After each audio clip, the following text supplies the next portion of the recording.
10,000 is not an insignificant number.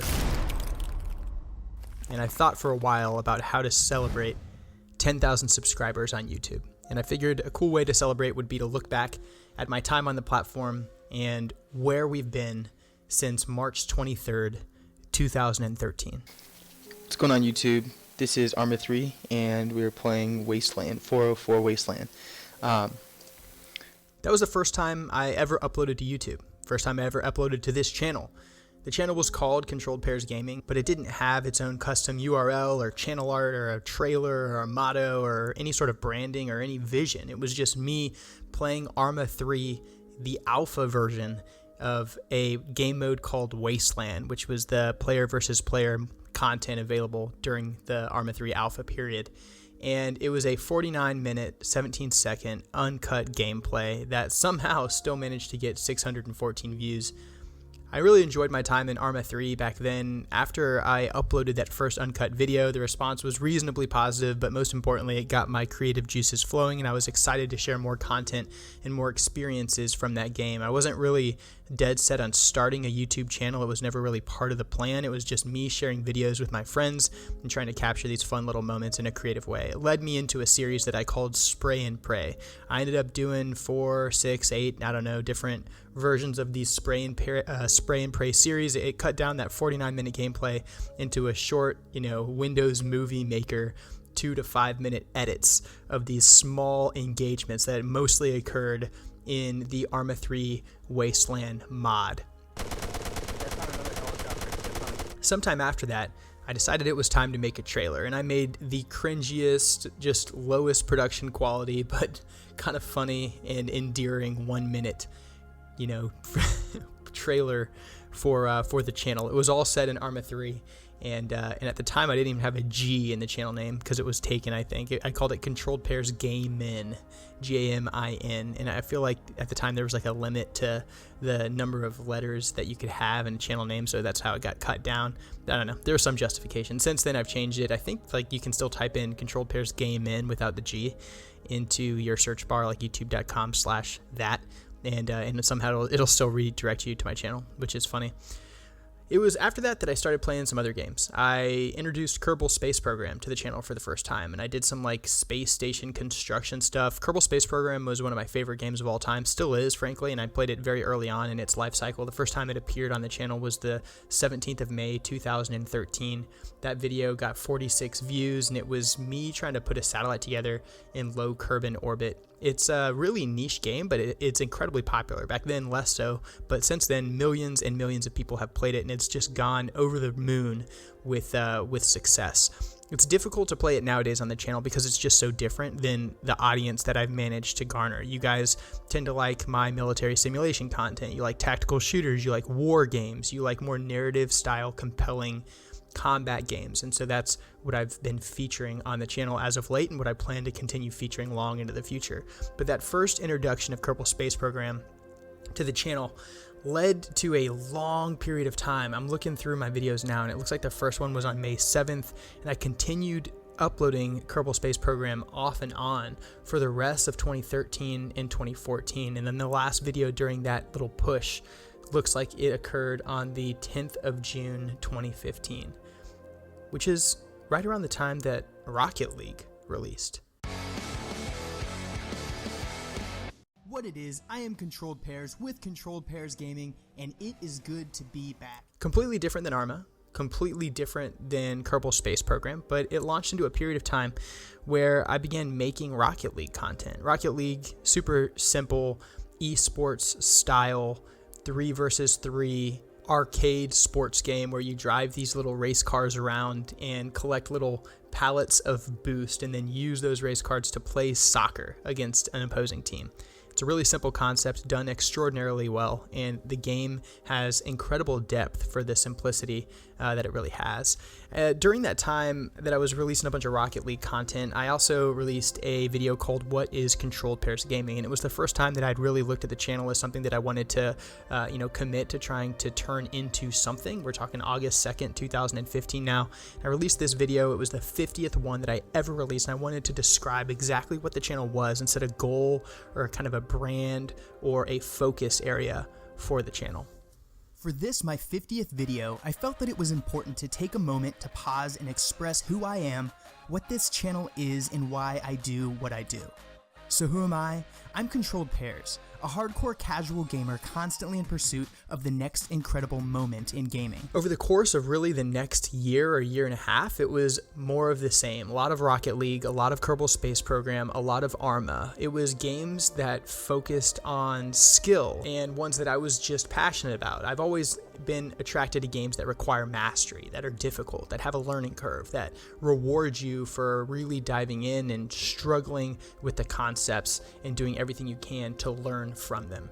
And so I didn't just play these games, I found the hardest way to play them, and then I did that. In Kerbal Space Program, that meant, designing the most fuel efficient single stage to orbit space planes and taking them as far as they could possibly go. In Arma, that meant downloading the most hardcore mods like Tactical Battlefield and then playing in really challenging player versus player environments. In Rocket League, that meant studying the meta and learning how the esports scene worked and then trying to apply those things in my own play and designing guides and playbooks for people to use. And those videos ended up getting a lot of traction. In fact, the first time that I'd say I felt like I hit a major milestone in the channel and we experienced a period of a lot of growth was when I released a video called How to Play Rocket League, the Rotation Method Explained. And that video went viral on Reddit and got several, thousand upvotes and was at the top of the Rocket League subreddit for some time. The developers ended up seeing it and they actually featured it in the game. And one day,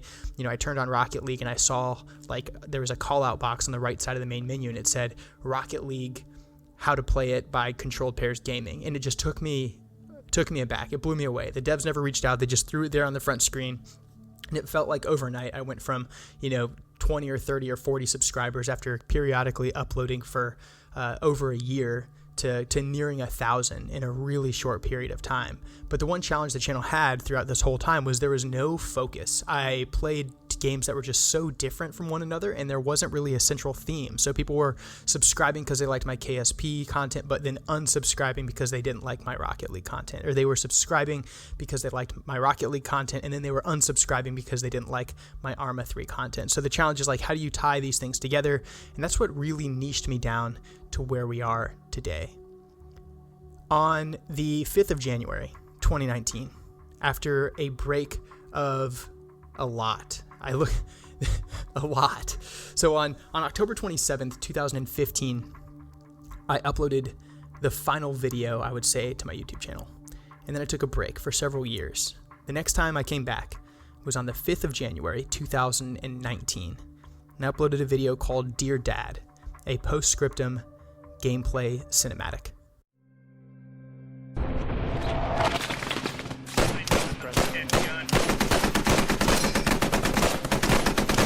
Postscriptum inspired me in a profound way, and it brought me back not only to content creation, but to tactical shooters and to military simulators and to content creation in this niche specifically. And I credit Periscope Games and Postscriptum with where the channel is today.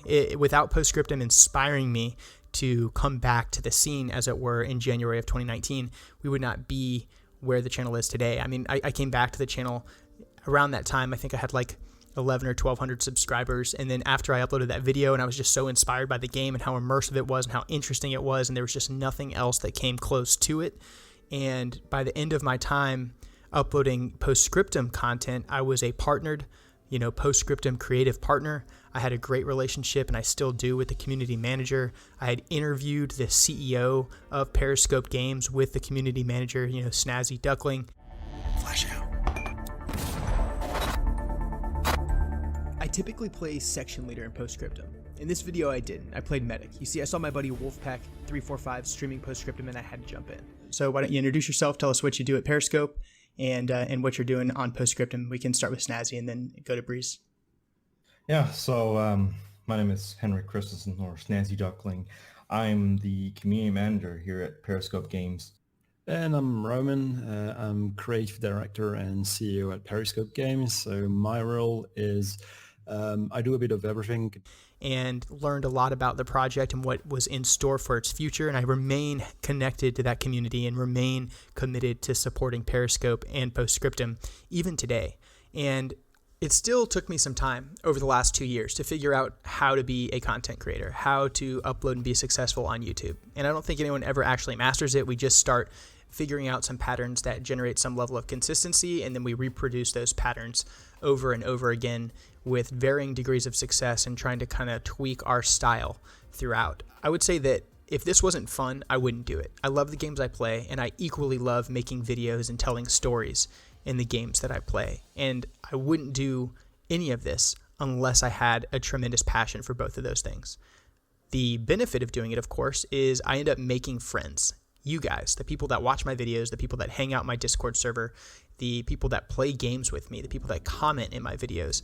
And it also becomes a second income stream for my family. I don't get rich off of YouTube, not even close to it, but it's not an insignificant amount of money, and it helps me support my family and just reduce the stress financially that all families are feeling during this coronavirus pandemic period. And for that, I'm extremely grateful that this side hustle somehow, some way became something that is meaningful to me and my family and to you guys who hopefully are able to watch and enjoy my videos.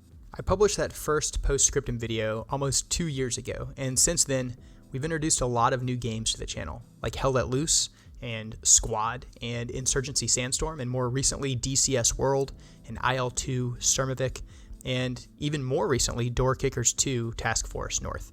The common theme is they are realistic, military simulations and tactical shooters that occur in incredibly immersive and dynamic environments. They have steep learning curves, and they are incredibly rewarding once you figure out those secrets to the game, those little mechanics that people don't necessarily completely understand. And they are player-driven experiences rather than experiences driven by a scripted campaign or a story that is offered by the developers. And that's where my content shines, and that's the content that you can expect to continue seeing on the channel as it goes forward. We're going to close out today's celebration by answering your questions. Over the last couple of weeks, as we've neared 10,000 subscribers, I've invited you guys to post your questions in my Discord server. Those of you who have done that, we're going to scroll through now and answer each one of them in sequence. Okay, first up, question from Big Ty, who asks, how did you think of the name Controlled Pairs? Kind of funny story. Whenever I was kind of first starting to think about getting into the military and I was going through my initial entry training and some of those programs, I learned about marksmanship. Controlled pairs is a doctrinal term used to describe 2 rounds fired from a firearm in close succession but with accuracy. They differ from double tap or hammered pairs in that you do retain some of that accuracy. And I thought it was super cool and tactical, and it was like 2000, I don't know, 5, 6, 7, somewhere in there. And and I adopted that as my gamer tag, and it lives on ever since. And I've never considered or really committed to going through the challenging process of a rebrand. And so yeah, you can count on Controlled Pairs for forever. Where do I live? Coming from a tactical potato. Tactical potato. I live in the United States. I'm not going to get more specific than that because the internet's a scary place. Out of all the games that you've played, which is it that you like the least? Man, that's a tough question. If you're talking specifically about games that I've played on the channel in the last year that I have liked the least, I think, and this is a hot take, and you guys aren't going to necessarily appreciate it, but I think I'm going to have to say Escape from Tarkov, and that's going to fire some people up. Don't get me wrong, I think Escape from Tarkov is an amazing game. The reason I say I like it the least is because there isn't a ton of teamwork in it, and teamwork is one of the things that I value the most in the games that I play. And so you can, work with small fire team or buddy team size elements, but it's not the team experience you get with like a platoon-wide tactical shooter that I typically play on the channel. Abu Yusuf, my buddy, moderator on Discord, asks my world travel bucket list. Man, honestly, nice places. not the places I have been. I think I haven't spent a ton of time recreationally in Europe, and so the idea, I'm a history buff, I'm a history nerd. I would love to go see, some of the Western Front battlefields. I'd love the opportunity to go to France and see Normandy, see, Utah Beach, Omaha Beach, Pointe du Hoc, and some of the inland fighting up the coast that is featured in like all of our favorite, films and movies, of course. But I've never had the opportunity to do that personally, and it may be a little bit cliche, especially from an American, but just have a profound respect for the things that happen in that part of the world, and I know I'd enjoy not only the history portion of it, but just the incredible scenery in that part of France and in Europe more broadly. From cricket, what's the nastiest thing you've ever done in your service? If you're talking about combat, man, I'm not going to go there. If you're talking about like just nasty stuff, like day-to-day nasty stuff, what comes to mind?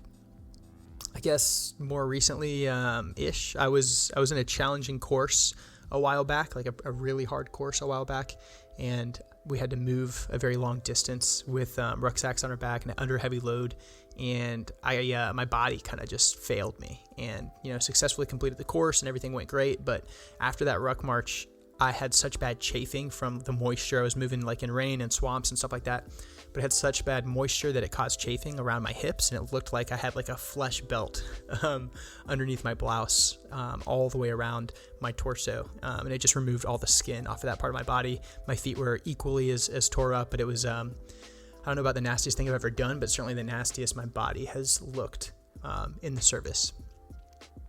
Ozymas asks, why'd you pick to play realistic games as your main category as shooter? I talked a little bit about why it appeals to me during kind of that opening monologue looking back at the channel. The biggest reason is they're just more fun to me than arcade games, and they are appealing because they add a challenge that arcade games don't. It's no longer who's the twitchiest.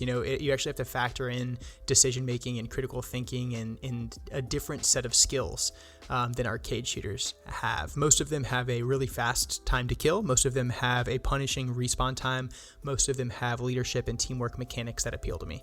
I think you get those three things in a tactical shooter or a realistic shooter game, and it motivates people to stay behind cover to make more realistic decisions. It penalizes risky play or haphazard play, and it results in more compelling and more cinematic and more exciting encounters. Though those encounters may be fewer and further between, they have a much more significant impact on the player, and they make for much more compelling gameplay. So that's the reason that I like realistic games and realistic shooters specifically as my main category of shooters. From Hamish, what's up, buddy?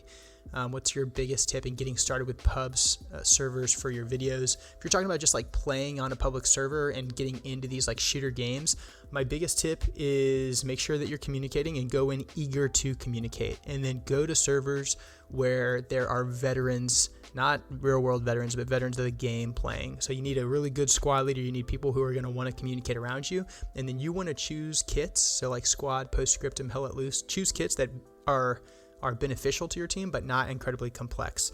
Stuff like the radio and postscriptum will keep you close to your squad leader to learn from him and still allow you to play a crucial role as being able to put down a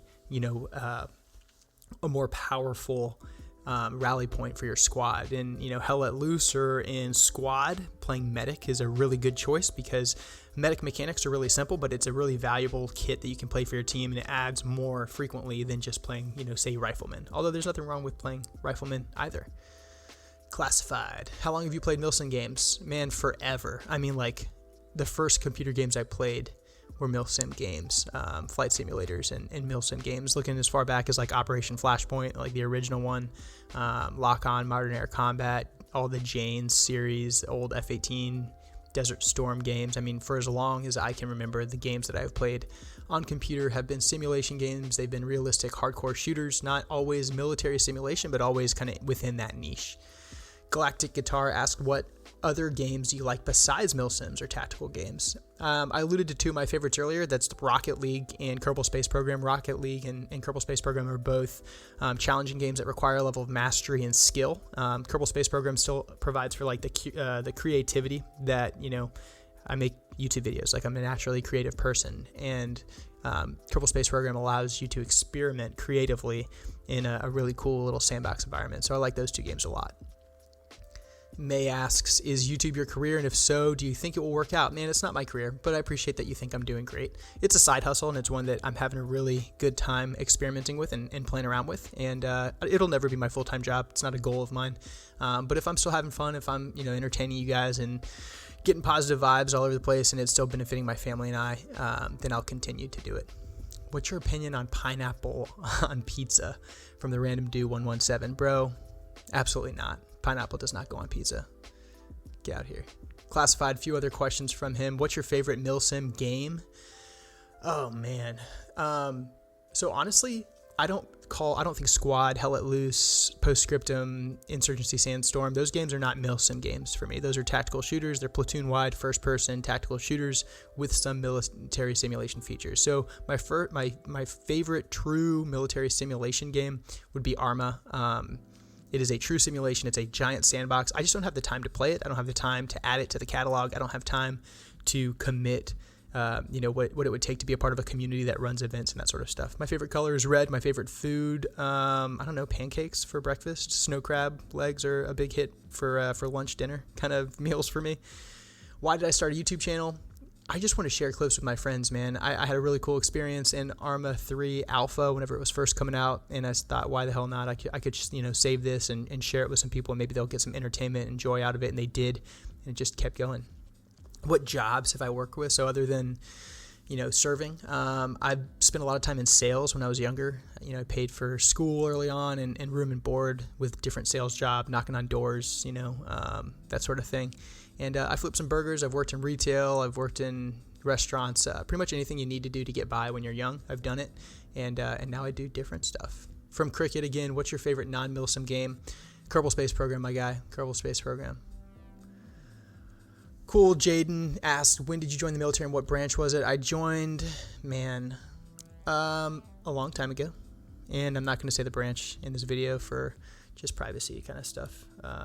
Operational security, that sort of thing. But I'm still proud of my service. I just don't talk a lot about it on my YouTube channel for personal reasons and because I don't like the idea of pandering service for views on the internet. But I do appreciate y'all's interest in my service. I'm happy to talk to some of you guys privately in different forms, just not out here where the whole world's watching.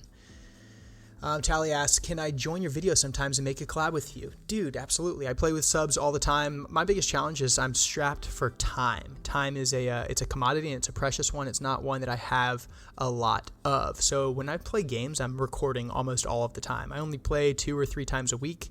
Those sessions are usually 2 to 3 hours, and the rest of the time I'm making videos.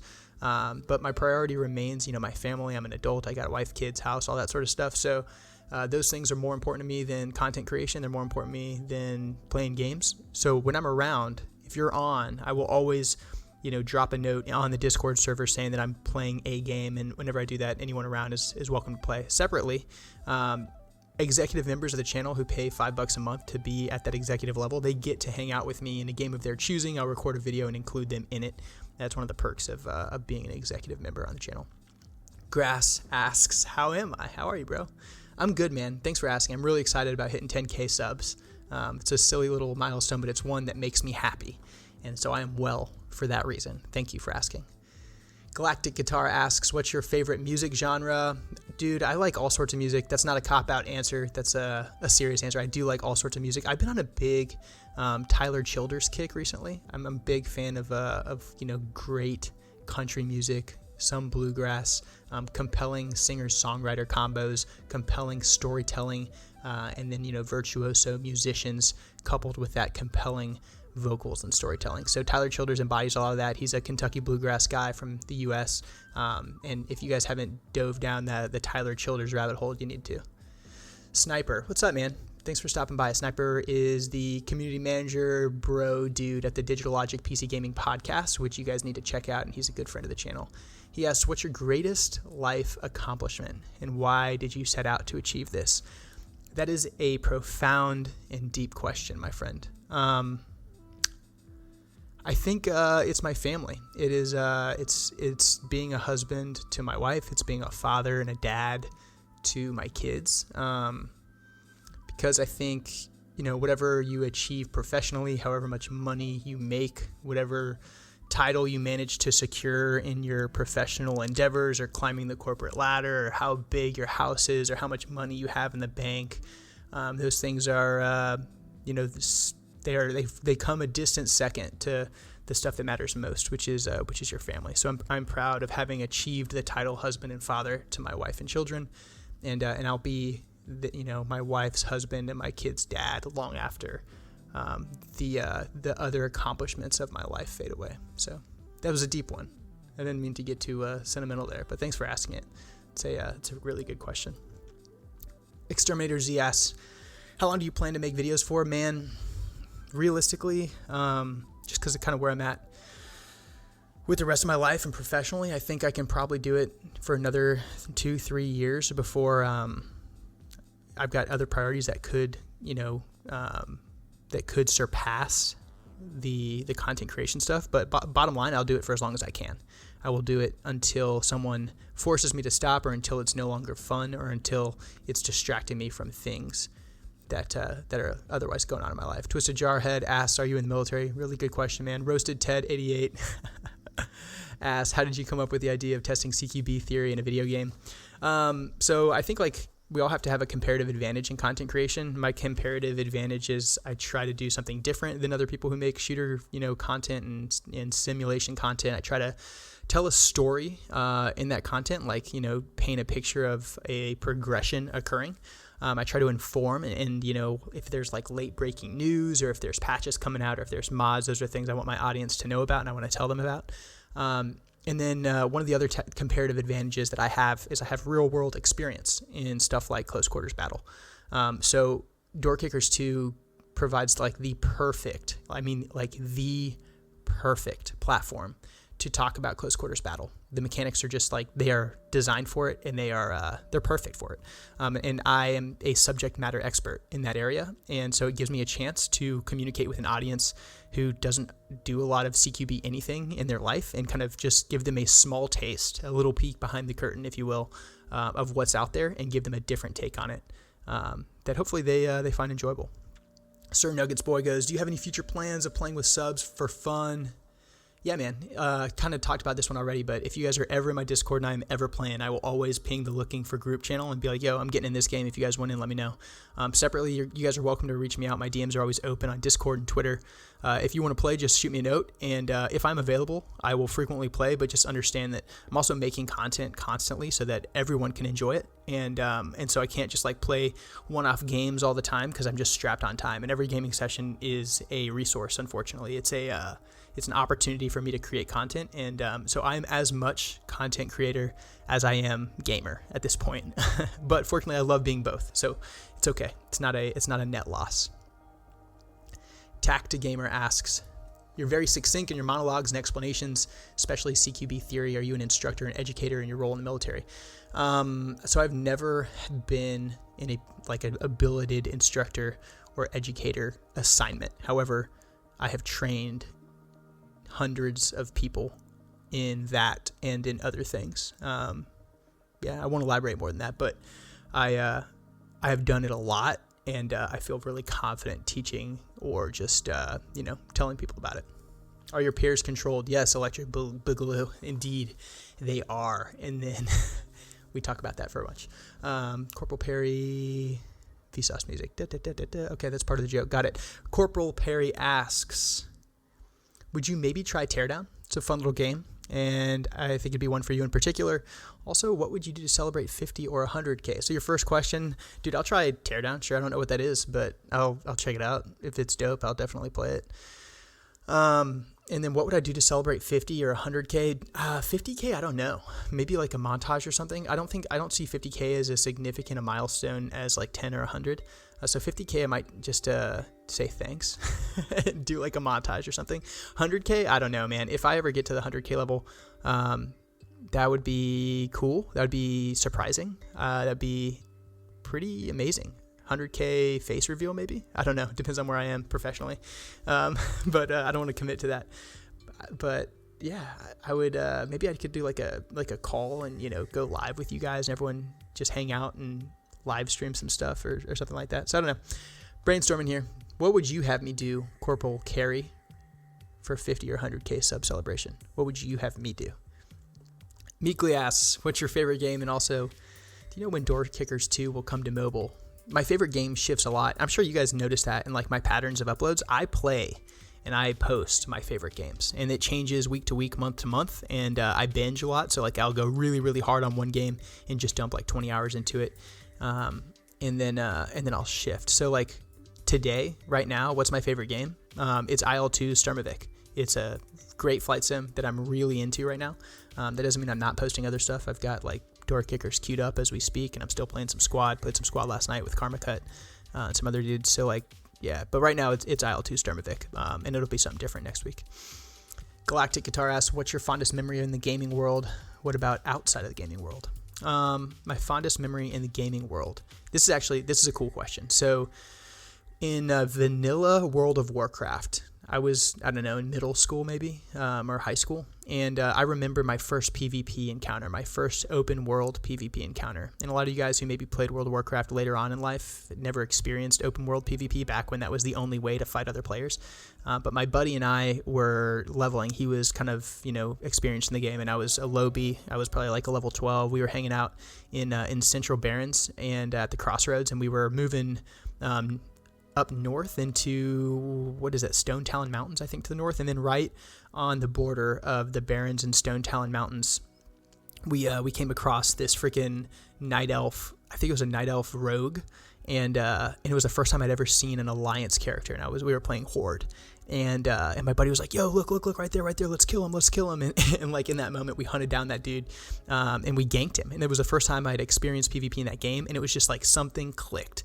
And WoW, in this case, was able to give me that like teamwork, open world, player-driven, unscripted, dynamic, compelling encounter that I admire so much in the type of games that are on this channel. And I haven't played MMOs in a long time, but I remember that moment all those years ago like it was yesterday. And so that is my fondest memory from the gaming world. From outside the gaming world, man, probably, getting married, having kids. Those moments are flash bulbs in my mind that'll be with me forever, and hard to beat.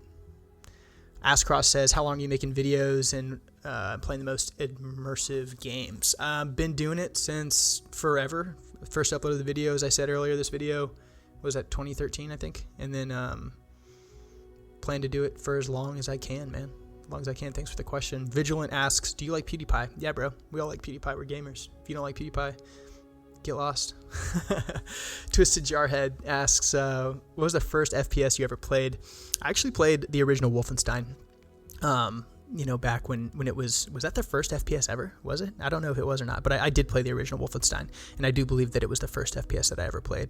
My dad had it installed on a computer when I was a child, and yeah, I still kind of remember it. I remember like spamming the interact key on walls, trying to like open up secret passages and exploring those hallways and shooting dudes. It's pretty cool. Favorite foreign food, specific dishes, or regional? So regional, I would say I'm in the US, so like I'm close to Mexican food. I love Mexican food a lot. Hard to beat, like from just like a regional perspective. I have access to it and I enjoy it, so that's probably my favorite regional collection of food.